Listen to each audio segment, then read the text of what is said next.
The TDA, developing people, improving young lives.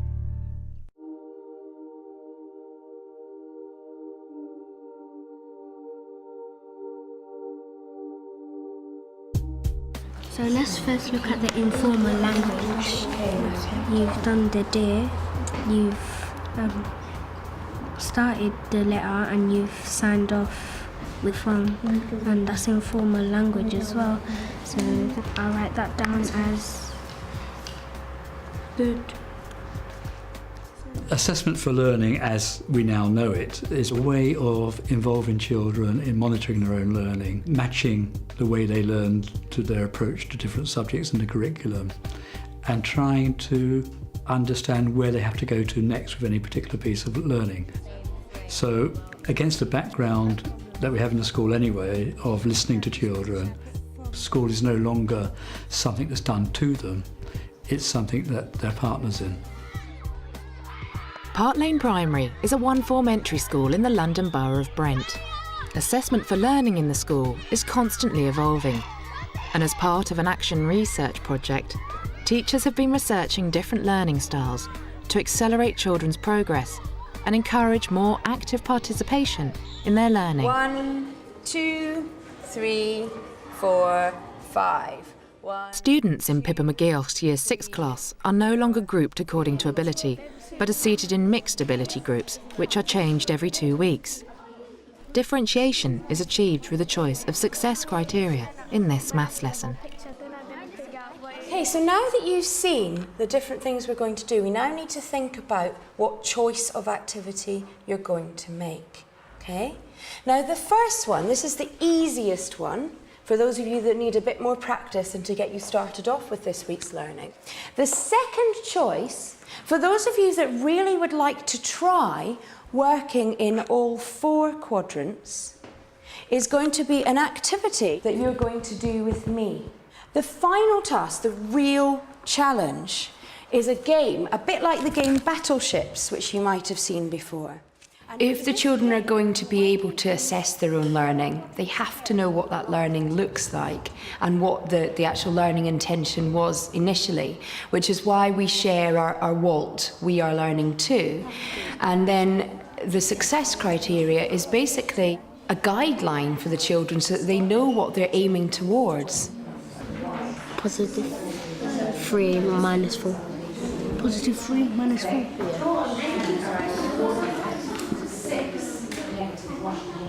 Yes.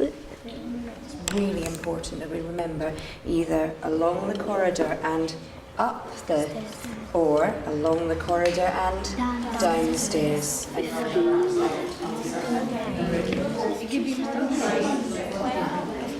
I'm not, because you don't know where it's going. It's confusing. I'm lost. Right, don't worry. Right, all you have to do, point, and then join just those 3. So let's do that first bit together. And it has to be X, Y. Assessment for learning isn't an add-on, and I think it's extremely important because what it does, as well as helping children to understand what they're expecting to be learned, it also helps them to learn how to learn, and also it helps them to understand how well they're doing and how they can improve. Have a look against the success criteria. Use your highlighters. How could we use these again? What could we do with the highlighters? Hafsa. We can use the highlighters to highlight bits that they've done good, and probably with another colour you can highlight the things that they need to improve on. Good. And then Working with their learning partners, students peer assess each other's letter writing. Okay. So blue for good work, can you write your success criteria? So let's first look at the informal language. Okay. Like you need to make it more to the point because you're talking like this is her problem, not all that other people's. So often the children will be assessing their own learning, which I think in some ways is far more valuable than me sitting for an hour at the end of the day, distance marking, and then the children maybe not understanding what I meant because I wasn't there. And I think when children have had that advice of somebody else who's been maybe struggling to learn a similar thing, they're going to take it much more on the chin, because it's somebody in their peer group that said, well, yeah, let's learn this together. Excellent. Right, I see. So why have you highlighted these bits here, Viren? Because Ismail was trying to keep it more to the point and try and sort it out. Okay, because she repeated quite a bit, right? Good point. So you can perhaps, if you finish doing this bit, you could perhaps work together on that first paragraph and maybe write it underneath. I realised that if children were going to be self-aware as learners, I wanted to make sure that the children actually had a real part in the whole process. So rather than just choosing their activity and then assessing against success criteria or assessing their learning, I wanted them also to be able to get the opportunity to say what they wanted to learn and how they wanted to learn it as well. And that's why I plan with the children. Now, looking at the first WALT, we are learning how to comment on the style and language of different news articles. Who had ideas for that part of the learning? Cherith. Maybe like a sort of game to match the layout and then match it up with the article that it would go into. Okay, that's a really good idea, and that will remind me of what you said. Thank you. Any other ideas for this WALT? Lisa? We might have a bullying page. We could do a bullying page like with the problem page on it. So if people are being bullied and they don't mind writing it, they could write their problems in and we could like give them solutions. So if we put this maybe adapting text for different readers and purposes, or somewhere here, we could have a range of different types of writing in our newspaper. What about using a range of connectives? What could we do for that? You could have a game, like you can roll the dice, and if you land on a connective, it will pop up and you could use it. That's a lovely idea. That would be a nice... Certainly for the last 10 to 15 years, teachers have been very much given the message that they have to be in control of the children all of the time. And so consequently, I think what has tended to happen is that children have become a great deal more passive in their learning, and teachers are having or appearing to work a lot harder. What Assessment for Learning does is really twist it round the other way, where children have to work a lot harder, or learn a lot harder, I prefer to say. And consequently, that means that teachers have to sometimes relinquish control to children. Right, you now may open your envelopes. Culture poems. Your mission is to explore the world of culture poems. You will need to mount a global hunt. Perhaps children in your group know some traditional poetry from their culture. Students use jigsaw learning to deepen their knowledge of poetry genres. This collaborative approach places the responsibility on the students themselves to research any given subject. Maybe we can use that poem that I just found, that ballad.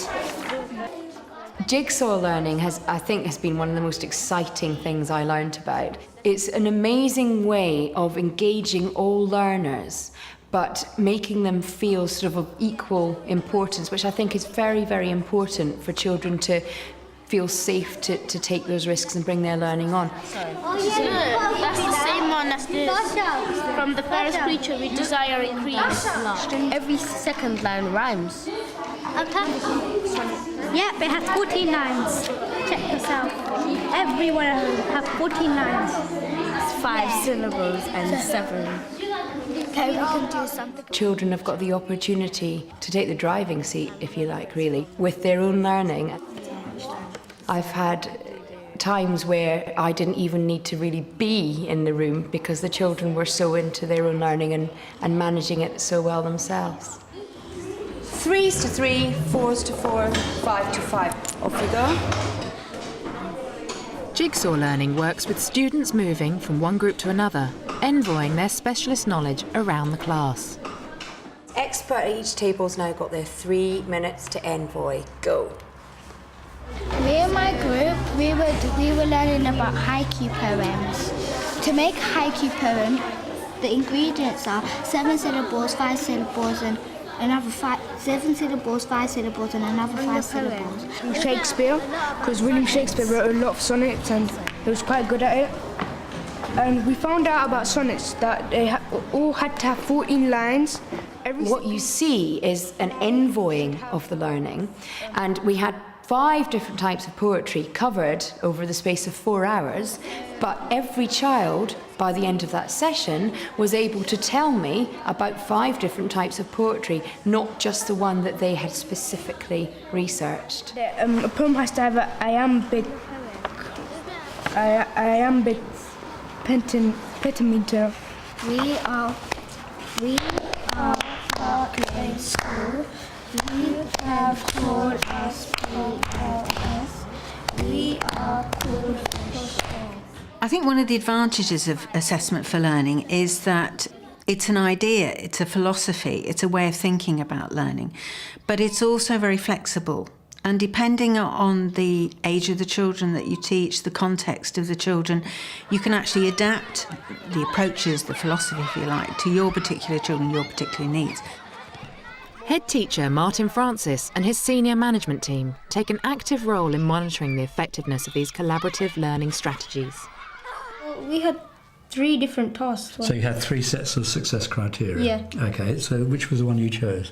I chose the hardest one, which was the battleships. So how did you know that you would be able to succeed at that, or didn't you know? I wasn't sure until I tried.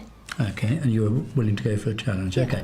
So Faiza, you've got the same overall learning objective to do with coordinates, but looks like you've chosen a different success criteria. What's your one?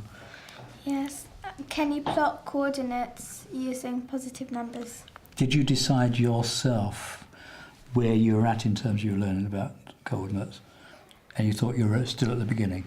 Okay. So both of you, is this a new way of working for you? Yeah, because I find it that instead of everyone doing the same thing, some people might not understand the work, and then another person might understand the work really well but needs more help. Right. So, and how about the way of working with learning partners?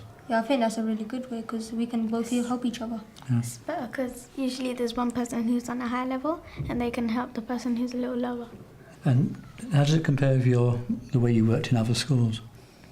In other schools there were ability groups and it was always like the higher group you always think, I want to be on that table, I want to know what it's like. The teachers, they just give you the same work and it's really, really, no matter how good you do, they just keep you on the same table. And how did it change your attitude when there were no ability groups? What way? Because I feel like I'm going higher now.